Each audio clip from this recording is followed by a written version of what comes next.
I'm just going to try and speak as loudly as I can without creating interference.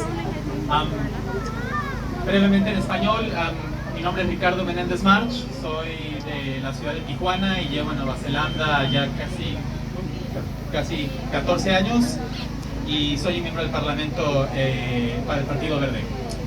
Quisiera ofrecer mi solidaridad con la comunidad colombiana, reconociendo que nuestras comunidades latinoamericanas tienen una lucha en contra de las políticas neoliberales, en contra del colonialismo y que muchos hemos vivido directamente la violencia por parte del Estado, ya sea directamente o indirectamente. And so I'll switch in English and just to say that it comes with great pain that I have to be here today on behalf of our Parliament to speak in support, because the pain of being away from your homeland, the pain of seeing your family in your homeland experiencing violence, the pain of knowing that every Skype or WhatsApp call that you make to your family comes with an uncertainty about whether they'll be safe is one that is known to too many of us.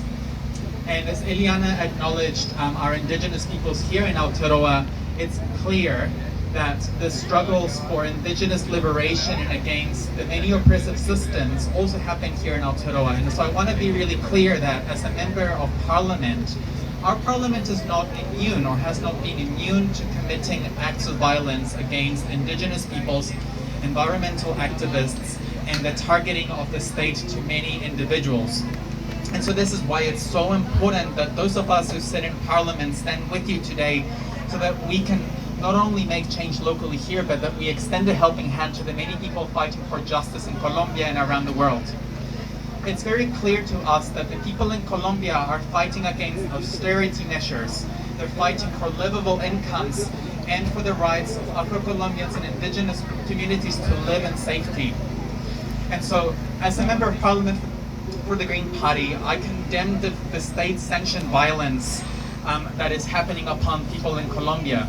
I also commit to taking directly the letter that the community has written to the Prime Minister, to the Prime Minister's office, and to talk to my colleagues in the Green Party about any avenues that our Parliament can take to either raise a motion or to at least call out the violence and to make it really clear that we do not stand for violence sanctioned by the state.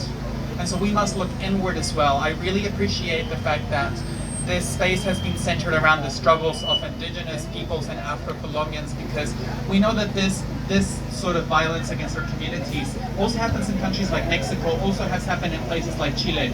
And so it's important that we all take, as members of the Latin American community, a stand together against the policies that have led us for you to be in this place. Now, it's also clear from what people have said that it will take more than our Parliament making a motion of just of support.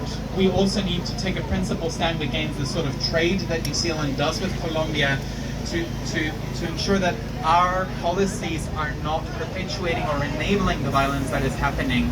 So I'll be talking to my colleagues in the Latin American Friendship Group to ensure that our Parliament acts ethically going forward, to ensure that we're committed to the decolonization and to the dismantling of neoliberal policies that led you to this place.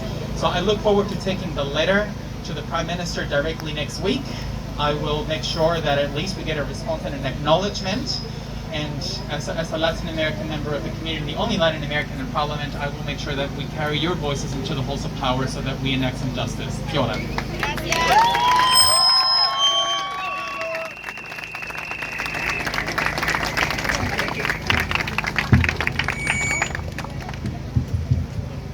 ¿Cómo